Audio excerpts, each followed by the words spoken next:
जय गुरु जी। दोस्तों आज मैं एक सत्संग में आई हूँ और जैसे लोगों ने अपने सत्संग शेयर किए हैं तो आप सुनिए कि गुरु जी इम्पॉसिबल को पॉसिबल कर देते हैं।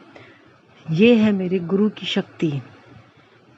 गुरु ये नाम है उस विश्वास का जिसके एक बार हाथ थाम लो तो हमारी ज़िंदगी संवर जाती है।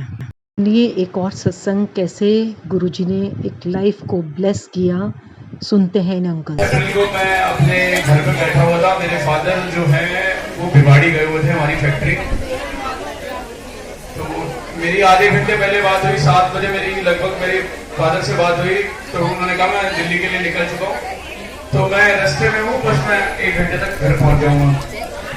मतलब कोई बात नहीं, पता नहीं उस दिन गुरुजी ने क्या मेरे को पहले ही सोच में डाल रखा था। तो मैं फादर को सुबह ही बोल रहा था आज आप रह दो, आप 2-3 दिन बाद चले जाना, फैक्ट्री जाना, 2-3 दिन बाद रहेगा।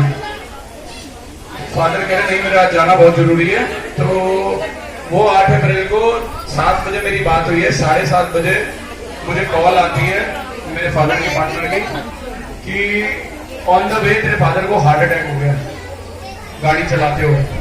अब गुरुजी का सबसे पहले शुक्राना सुनो। हार्ट अटैक होने की जगह कहाँ थी? इसके बिल्कुल सामने केमिस्ट था, और वहीं पे जहां पे पापा की गाड़ी रुकी, वहीं जहां पापा के पार्टनर हैं उनका फ्रेंड का ऑफिस था। सबसे पहले तो पापा ने सॉर्बिट्रेट अपनी जीप के नीचे रखी है, हार्ट अटैक था। जैसे ही फिर वहां पे उन्होंने उनके पार्टनर को फोन किया कि मेरी ना तबीयत नहीं ठीक लग रही, तो एक बार आप जल्दी आ जाओ।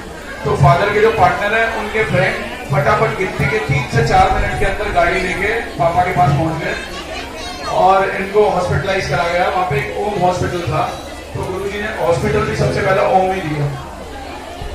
ओम हॉस्पिटल में लेके गए तो ओम हॉस्पिटल वालों ने ट्रीटमेंट अपना किया। करते करते ट्रीटमेंट में मेरे को बोला गया कि तू फटाफट भिवाड़ी आ जा, जो है अब तो वही देखेंगे। तो मैं दिल्ली से भिवाड़ी निकलता हूँ, मैं जनकपुरी पहुंचा था। तो जनकपुरी पहुंचा तो फादर के पार्टनर का फोन आया, we are sorry, we are coming back, your father is like no more. I was literally, मेरे हाथ पैर फूल चुके थे, मेरे पास कोई शब्द नहीं है वो क्षमा बताने के लिए कि उस समय मेरे साथ हुआ क्या था कि मेरी गलती मेरे पैरों के नीचे चली गई थी। मैंने उसी वक्त, मैं बाबा दीप सिंह जी को और गुरु जी को दोनों को मानता हूँ, मैंने कहा आपको बाप माना है, आपसे ही सब कुछ मांगा है। अगर आज आप सच्चे हो तो मेरे फादर को आप वापस लाओगे, जैसे मर्जी लाओ, वो आप जानो और आपका काम जानो। विदिन 2 मिनट्स मुझे कॉल बैक आती है, उनकी सांसें चल पड़ी। जय गुरु। उनका फोन आता है कि उनकी सांसें चल पड़ी, तो मेरे सांस में सांस आती है। मैं सबसे पहले अपने गुरु का शुक्राना करता हूँ, शुक्राना गुरु जी, शुक्राना बाबा दीप सिंह जी। मैं जैसे ही वहां से जैसे ही मेरे को न्यूज मिलती है, मैंने डॉक्टर को फोन मारा। मेरी हालांकि कोई जानकारी नहीं थी, मैं जानता हॉस्पिटल में मेरे किसी नोन के थ्रू मैं जानता कि सबसे सीनियर डॉक्टर रजनीश कपूर, उनका नंबर मेरे पास आ जाता है, उनसे मेरी बात होती है।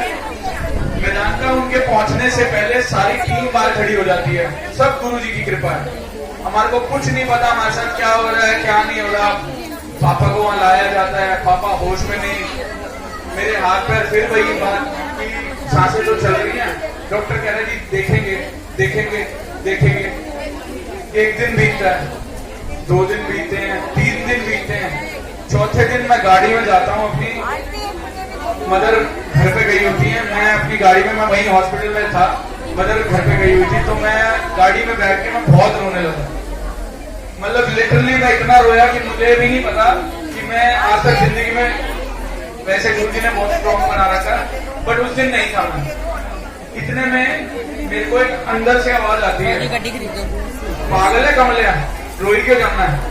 कह रहा जिन्ना देवता तू मंदा, 11 बंदे ने टीम लाई है ना, तो सारी अपनी है। गुरु जी ये क्या कह रहे हैं? कहते शंकर भगवान ਨੂੰ ਮੰਨਣਾ ਹੈ। मैं कहा हाँ जी ਮੰਨਣਾ। कहते वो सब तो पहले अंदर खड़े ने। कह रहा कालका माई ਨੂੰ ਮੰਨਣਾ है।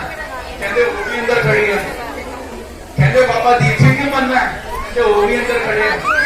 कहते मैं तो बाहर खड़ा, मैं तो तेरे वास्ते आया। मैं कहा गुरु जी मुझे नहीं समझ आ रहा ये क्या हो रहा है। अगर आप सच्चे हो ना तो अगर मैं सच बता रहा हूँ, मैं उससे पहले तक गुरुजी को इतना नहीं मानता था। ये 8 अप्रैल है, मैं उस दिन की पूरी स्टोरी आज आपको बताऊंगा। मैं उससे पहले मैं गुरुजी का घर पे सत्संग होता था ना, तो मैं सत्संग में भी नहीं बैठता था, मेरी आस्था ही नहीं थी। मैं कहता था ठीक, कोई बात नहीं, कोई बात नहीं, बट माना नहीं था कभी दिल से। कहते कमलिया तेरे सारे रब के अंदर बैठे हैं, मैं तेरे नाल बाहर बैठा, क्यों परेशान हो जाना? कहते तेरे गुरु तो विश्वास है? मैं कहा हाँ जी। कहते तेन तरीक दे रहे हैं 18 तो भी तेरे पापा तेरे नाल करे जाएंगे। मैं कहा जी गुरु जी आप कह तो रहे हो, वो तो कह रहे हैं कि अभी अता पता ही नहीं है कि होश में आएंगे नहीं आएंगे, क्या होगा क्या नहीं होगा। कहते तेन गुरु पे भरोसा है ना? मैं कहा हाँ जी है। अभी आंटी खड़ी है मेरे साथ, आंटी अब मेरे पास गुरुजी हैं, टाइम होता है 15 मिनट हो गए मेरे को गुरुजी से टेलीपैथी करते हुए। एकदम से गुरुजी मेरे को कहते हैं मेरा नाम है शंकर, कहते हुन शंकर मैंने रोकी ना, मैं कितने बड़े जरूरी जाना है। मैं गुरुजी मेरी गल तो सुनते जाओ। कहते 10 फटाफट 10 की गल है। मैं कहा गुरुजी पक्का ठीक कर दोगे ना? कहते कमलिया चल सदाइया मैं जा रहा हूँ, मैंने जान दे, मैं पिछले आवाज ना लाई, मैं कितने बड़ी जरूरी काम पे जा रहे हैं। 4:30 बजे जब मुझे ये बात पता चलती है, कहते मेरा कोई भगत है वो बड़ी परेशानी से मेरा जाना उत्थे ना बड़ा जरूरी है शंकर, मैं जाना बड़ी दूर है। गुरु की लीला गुरु ही जानता, मेरे को तो कुछ पता ही नहीं क्या हो रहा क्या नहीं हो रहा। मैं कहा शायद मेरे मन का वहम भी हो सकता है। अगले दिन सीमा आंटी है, मेरी उनसे बात होती है। मैं कहा आंटी गुरुजी ऐसे ऐसे हुआ कि गुरुजी आए, गुरुजी ने मेरे को ये बोला और ऐसे ऐसे हुआ। आंटी कहती जब गुरुजी आए तेरे को इतनी चीजें बता गए हैं तो सारी चीजें सच भी होंगी। मैं कहा आंटी बस गुरुजी ये सच्चा कर दें, मैं आज के बाद मैं प्रॉमिस करता हूँ, मैं सारे ऐप है मेरे अंदर, मैं ड्रिंक भी करता हूँ, मैं अंडा भी खाता हूँ, मैं चिकन भी खाता हूँ, अब से सारे छोड़ दूंगा, ये मेरा प्रॉमिस है, आज के बाद नहीं करूंगा। क्योंकि गुरुजी मुझे क्या कह गए थे, कह रहे जिन्होंने तू वड़ वड़ के कटना है ना और जिन्होंने तू खाना है ते ऐ ना सोची कि रब तेरा तेन बख्शन आ जाएगा, इन्हों का हिसाब से तेन चुकाना पैना। मैं कहा गुरुजी ये जो आपने बात कही है ना, ये बात तो सच्ची है गुरुजी, कि मैं जिनको परेशान कर रहा हूँ आज मेरे पे परेशानी आई है, तो आज मैं तो भीख मांग रहा हूँ मेरे पापा को ठीक कर दो। कहते उन्होंने तो परिवार नहीं, उन्होंने बच्चे नहीं है कि मेरे तो प्यो न आज हो गया तो तेन बड़ा दुख हो रहा है। जब उन्होंने बच्चे होंगे तेन दुख नहीं होता, तू कि बच्चों को खा रहे हैं, कि मां लैके आया कि प्यो लैके आया, वो बच्चा किन्ना है किन्ना नहीं है, वो अपनी मां नहीं प्यार करता? गुरु जी बिल्कुल करता। कहते अज तो बाद जे तू खाया फिर जिम्मेदारी तेरी, आज तक दे सारे पाप तेरे माफ करते। जय गुरु जी। अगले दिन मेरी बात होती है सीमा आंटी से। मैं कहा आंटी ऐसे ऐसे हुआ। आंटी कहती एक्चुअली तेरे पापा के साथ तो वही हुआ, हमारे साथ घर के पास में रहते हैं वो वाली आंटी है ना, तू जानता है? मैं कहा हाँ जी हाँ जी हाँ जी। तो कह रहे उनके हस्बैंड ना ऊना से आ रहे थे, आते आते लिवर डैमेज हुआ, मुंह से खून की उल्टियां होने लगी, फोर्टिस हॉस्पिटल में एडमिट करा। आंटी एक बात बताऊं? कहते बताओ। मतलब आंटी गुरुजी कह के गए थे कि कोई मेरा भगत बड़ी परेशानी है, तो मैं समझा नहीं, क्योंकि गुरु ने अपनी होनी का मेरे को प्रमाण देना था कि मैं सच में हूं। वो मुझे कैसे पता चलता कि वो गुरु सच में है और मेरे साथ है? तो मेरे को पता ऐसे चला कि उन्होंने बोला, अगले दिन गुरुजी फिर आए, जिस टाइम मेरी आंटी से बात हो गई, कहते हुन पता चल गया कि तेरा गुरु सच्चा है। मैं कहा मान गया गुरुजी। कहते अपने डॉक्टर को कह दे इलाज करी जा, तो वेंटिलेटर ऐसा जो उतरेगा ना, हम धीरे धीरे करके उतार दे, कुछ नहीं होता तेरे पापे को। मगर डॉक्टर साहब वेंटिलेटर उतारोगे? कह रहे बिल्कुल उतारेंगे, अब तो हम देख ही नहीं वेंटिलेटर उतारे। पहले 25% कम किया, 100% वेंटिलेटर रहते पापा। 100% वेंटिलेटर का मतलब आप सभी जानते हो। पहले 75 पे लाए, फिर 50 पे लाए, फिर मेरे को कहते तुम्हें ना वेंटिलेटर फिर बढ़ाना पड़ेगा। मैंने कहा कोई बात नहीं, अब आप जो मर्जी कर लो, अब कुछ नहीं होता। मगर वक्त गया, जो कटना था वो कट गया। तो वेंटिलेटर से हटाया धीरे धीरे धीरे करके 17 तक नॉर्मल हो गए पापा, बिल्कुल नॉर्मल हो गए। मुझे बताया गया था 16 को या 17 को इनके हस्बैंड में बिल्कुल ठीक हो जाएंगे, और मैंने उनको पहले बता दिया था आंटी मेरे को गुरुजी कह के गए हैं 17 तारीख तक वो भी बिल्कुल ठीक हो जाएंगे। जो गुरुजी ने मुझे डेट दी थी 18 से 20 को मैं अपने फादर साहब को घर लाया, लेकिन 3 को आप लेट आए लेकिन छुट्टी हो गई। जय गुरु जी, शुक्राना गुरु जी।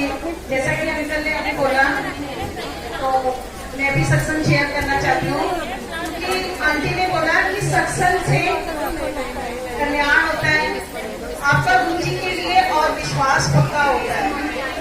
तो बस अप्रैल को जब मेरे अंकल मंगलामुखी माता से आ रहे थे, तो रास्ते में उनकी तबीयत इतनी ज्यादा खराब हो गई और मैं दिल्ली में थी, मेरे बच्चे थे दोनों उधर। तो जैसे मुझे पता चला कि अंकल की तबीयत बहुत खराब है।